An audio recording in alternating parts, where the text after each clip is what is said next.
नमस्कार, स्वागत आप सभी का न्यूज बुलेटिन में। मैं राजेंद्र देव। आइए खबरों पर बात करते हैं। मायावती का भाजपा और कांग्रेस पर हमला सामने आया है। देश में अभी तक दलित प्रधानमंत्री नहीं बन पाया, ये कहा है मायावती ने। कांग्रेस और भाजपा सिर्फ इधर उधर की बातें करते हैं। संकीर्ण और जातिवादी सोच को त्यागना होगा, ये कहा है मायावती ने। बड़ी खबर, ट्वीट करके क्या लिखा है मायावती ने, चलिए आपको बताते हैं। भारतीय मूल के श्री ऋषि सुनक के अंततः ब्रिटिश प्रधानमंत्री बनकर इतिहास रचने पर यहां कांग्रेस और बीजेपी में ट्विटर वॉर, आरोप प्रत्यारोप और इधर उधर की बातें जारी हैं, किंतु उस राजनीतिक हक और इंसाफ की बातें नहीं की जा रही जिस कारण देश में अभी तक कोई दलित प्रधानमंत्री नहीं बन पाए। ऐसे समय जब अमेरिका और यूरोप के अमीर और विकसित देश जबरदस्त संकटों के बुरे दौर से जूझ रहे हैं तथा स्थिति को संभालने के लिए नित्य नए प्रयोग कर रहे हैं, भारतीय हुक्मरानों को भी देश हित और यहां की जनता के भविष्य के लिए अपनी संकीर्ण और जातिवादी सोच को त्यागना ही होगा। ये देखिए आप, ट्वीट बीएसपी सुप्रीमो मायावती का।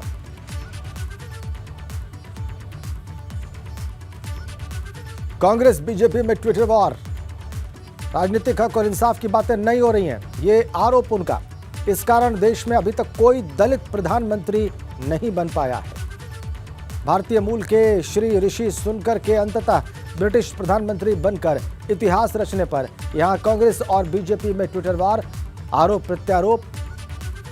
ऐसे समय में जब अमेरिका और यूरोप के अमीर और विकसित देश जबरदस्त संकटों के बुरे दौर से गुजर रहे हैं, जूझ रहे हैं। और मायावती के इस ट्वीट पर कैबिनेट मंत्री दिनेश प्रताप सिंह जो कुछ कह रहे हैं आपको दिखाते हैं।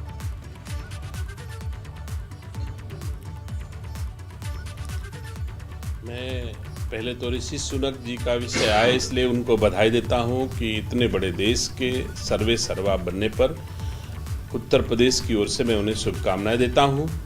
रही बात बहन जी की, जो अपने को दलितों के सबसे मसीहा के रूप में स्थापित करने का सपना देखते देखते उनका सपना टूट गया और दलितों की सेवा में जो हमारे देश के यशस्वी प्रधानमंत्री जी ने किया है वो सब कोई जानता है।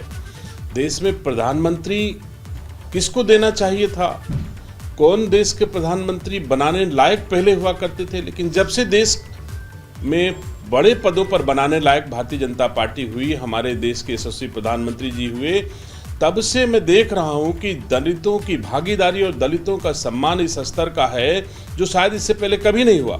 देश के सर्वाधिक अथवा सर्वोच्च पद पर, संवैधानिक पद पर, देश के यशस्वी राष्ट्रपति के पद पर भारतीय जनता पार्टी नीति सरकार ने राष्ट्रपति दलित दिया, राम कोविंद जी को दिया और अभी मैं कह सकता हूं देश की यशस्वी राष्ट्रपति के पद पर एक दलित महिला को बैठा करके हमारी भारतीय जनता पार्टी ने वो काम किया है। तो ये कैबिनेट मंत्री दिनेश प्रताप सिंह का कहना है कि जब से भारतीय जनता पार्टी इस स्थिति में आई कि वो देश के शीर्ष पदों पर लोगों को बैठा सके, तब से लगातार हमने देखा है कि दलित और जो दूसरे वंचित समुदाय के लोग हैं उनको अवसर दिए जा रहे हैं। ये जवाब था उनका मायावती के इस ट्वीट पर, जिसमें मायावती ये आरोप लगा रही हैं, भाजपा और कांग्रेस पर हमला बोल रही हैं कि संकीर्ण और जातिवादी सोच है और इन्हें त्यागना होगा, ऐसा उनका कहना है। लिखती हैं कि ऐसे समय में जब अमेरिका और यूरोप के अमीर और विकसित देश जबरदस्त संकटों के बुरे दौर से जूझ रहे हैं, स्थिति को संभालने के लिए नित्य नए प्रयोग कर रहे हैं, भारतीय हुक्मरानों को भी देश हित और यहाँ की जनता के भविष्य के लिए अपनी संकीर्ण और जातिवादी सोच को त्यागना ही होगा।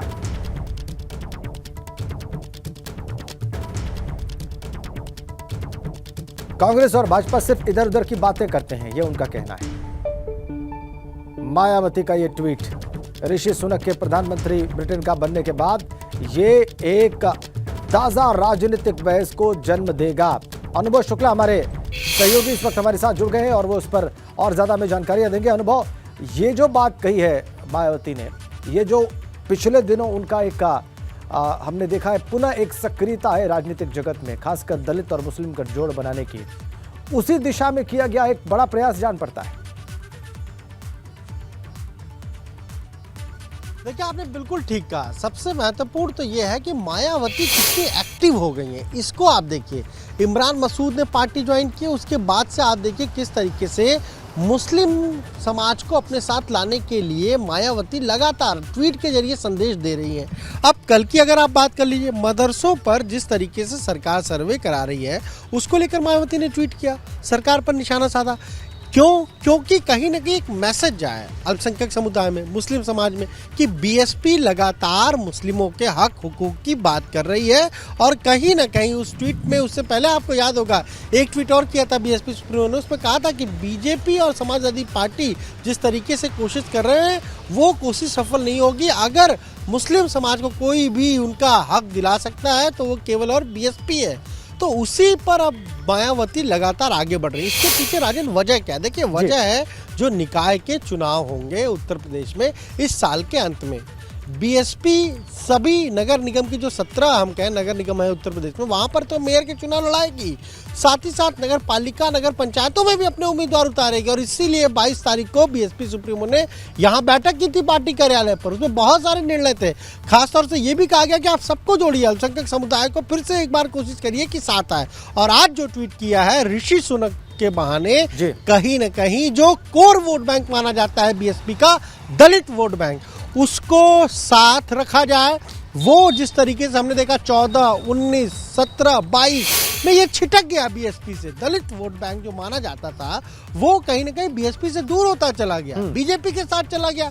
आज स्थिति क्या हो गई बसपा की? उसके पास सिर्फ एक सीट है विधानसभा की, केवल एक सीट जीत पाए। बिल्कुल, तो अब बिल्कुल। मायावती को ये लग रहा है कि अगर हमारा कोर वोट बैंक हमें छोड़कर चला जा रहा है तो हमारी ये उसको रोकना होगा। एक तो उनका उद्देश्य ये है कि जो उनका कोर वोटर है उसको दूर जाने से रोका जाए। दूसरा, दलित मुस्लिम गठजोड़ की दिशा में जो प्रयास वो कर रही हैं उसको ताकत दी जाए। बहुत धन्यवाद अनुभव आपका। आगे बढ़ते हैं, खबर रामपुर से है। आज सपा विधायक आजम खां पर फैसला आएगा। आज स्पेशल एमपी एमएलए कोर्ट उन पर अपना फैसला सुनाएगा। 2019 के चुनाव में अपशब्द कहने के मामले में आज स्पेशल एमपी एमएलए कोर्ट अपना फैसला सुनाएगा। प्रधानमंत्री मोदी, सीएम योगी और तत्कालीन जिलाधिकारी को उन्होंने अपशब्द कहे थे। धमकी देने, दंगा भड़काने, धर्म के नाम पर वोट मांगने का भी आरोप है उनके ऊपर। दरअसल ये मामला 7 अप्रैल 2019 का है। आजम खां पर आरोप है कि उन्होंने सपा बसपा गठबंधन प्रत्याशी के रूप में रामपुर के खाता नगरिया गांव में चुनावी सभा को संबोधित करते हुए आचार संहिता का उल्लंघन किया और संवैधानिक पदों पर बैठे व्यक्तियों और अधिकारियों के लिए अपशब्द बोले थे। इसको लेकर 9 अप्रैल 2019 में उन पर केस दर्ज हुआ था। कानूनी जानकारों के मुताबिक इस मामले में अगर सपा नेता आजम खां को 2 साल से ज्यादा की सजा हो जाती है तो उन्हें गिरफ्तार तो नहीं किया जाएगा और जमानत के लिए उनके पास 1 महीने का समय भी होगा, लेकिन 2 साल से अधिक की सजा के मामले में उनकी विधानसभा की सदस्यता जा सकती है। यह बड़ा संकट है आजम खां के लिए।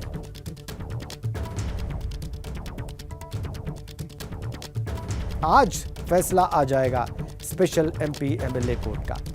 2019 के एक पुराने केस में हमने आपको बताया मामला क्या था, उसी मामले में आज फैसला आएगा स्पेशल एमपी एमएलए कोर्ट का। अपशब्द कहने प्रधानमंत्री मोदी को, सीएम योगी को और तत्कालीन जिलाधिकारी रामपुर के।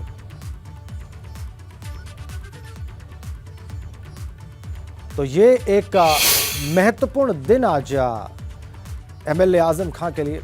और आइए इस पर और जानकारी प्राप्त करते हैं कि यह फैसला कब आएगा। चल देंगे रामपुर, हमारे संवाददाता उबैदुर रहमान इस वक्त वहां से हमारे साथ जुड़ चुके हैं, उनके पास चलेंगे, जानेंगे कि फैसला स्पेशल एमपी एमएलए कोर्ट का कब आने वाला है। उबैदुर रहमान बताएं।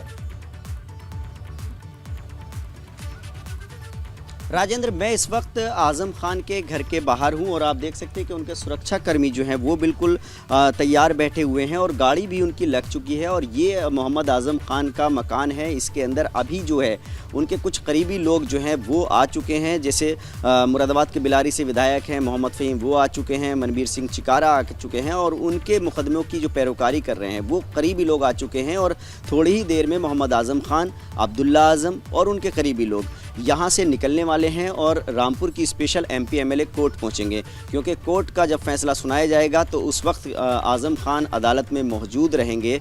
और आज ये तय हो जाएगा कि उत्तर प्रदेश की राजनीति में एक बड़ा नाम है आजम खान का, उनकी जो आचार संहिता का 2019 का मामला है, उनके खिलाफ जो प्रधानमंत्री और मुख्यमंत्री और तत्कालीन जिलाधिकारी पर आपत्तिजनक टिप्पणी करने का आरोप है, उसमें अदालत का फैसला क्या आता है। अदालत के फैसले पर यह तय हो जाएगा कि आज़म खान को अगर 2 साल से ज़्यादा की सज़ा अदालत सुनाती है तो उनकी जो रामपुर विधानसभा सीट से वो विधायक हैं, 10 बार वो विधायक 10वीं बार विधायक हैं, इस सीट पर क्या भविष्य होगा। क्योंकि अगर सज़ा होती है 2 साल से ज़्यादा की तो आज़म खान की जो विधानसभा की सदस्यता है उस पर ख़तरा मंडराएगा।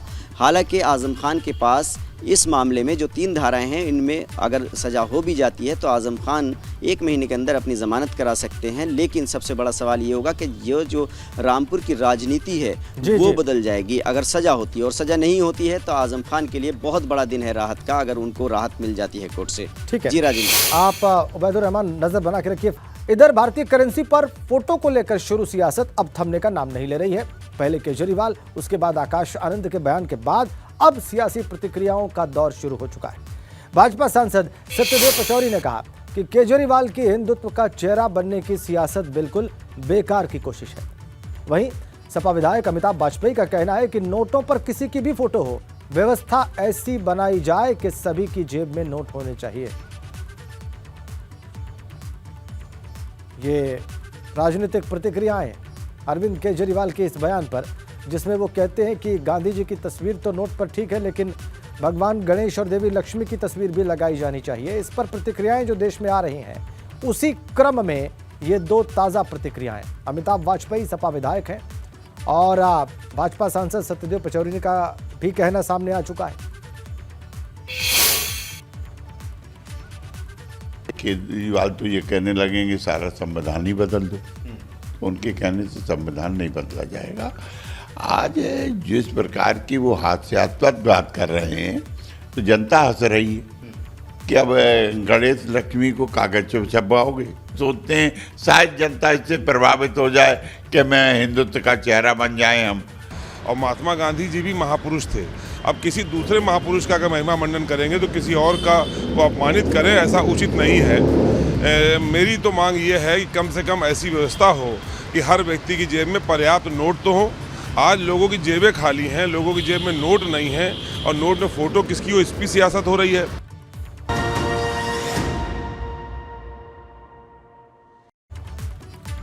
चलिए खबरों में आगे बढ़ते हैं और एक बड़ी अपडेट आपको दे दें। सपा अध्यक्ष अखिलेश यादव का बाराबंकी दौरा।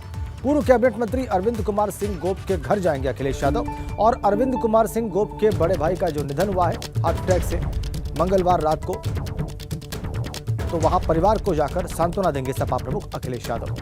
बड़ी खबर, सपा नेता अरविंद कुमार सिंह गोप के बड़े भाई का हार्ट अटैक से मंगलवार रात को निधन हो गया। शोक संतप्त परिवार को अपनी संवेदनाएं व्यक्त करेंगे सपा प्रमुख अखिलेश यादव, और इसीलिए अरविंद सिंह गोप के घर जाएंगे। बड़ी खबर, बाराबंकी जाएंगे अखिलेश यादव और पूर्व कैबिनेट मंत्री अरविंद सिंह गोप के घर जाकर परिवार के लोगों को और उनको अपनी शोक संवेदनाएं व्यक्त करेंगे, जो कि अरविंद कुमार सिंह गोप के बड़े भाई का हार्ट अटैक से मंगलवार रात को निधन हो गया। ये बड़ी अपडेट। अखिलेश यादव बाराबंकी जाएंगे और अरविंद कुमार सिंह गोप के घर जाएंगे अपनी शोक संवेदनाएं व्यक्त करने उनके बड़े भाई के निधन पर। अरविंद सिंह गोप के बड़े भाई अशोक सिंह का निधन हुआ मंगलवार की रात को हार्ट अटैक से। वहां घर पर जाकर अरविंद सिंह गोप के अपनी शोक संवेदनाएं, अपना दुख व्यक्त करेंगे अखिलेश यादव बाराबंकी।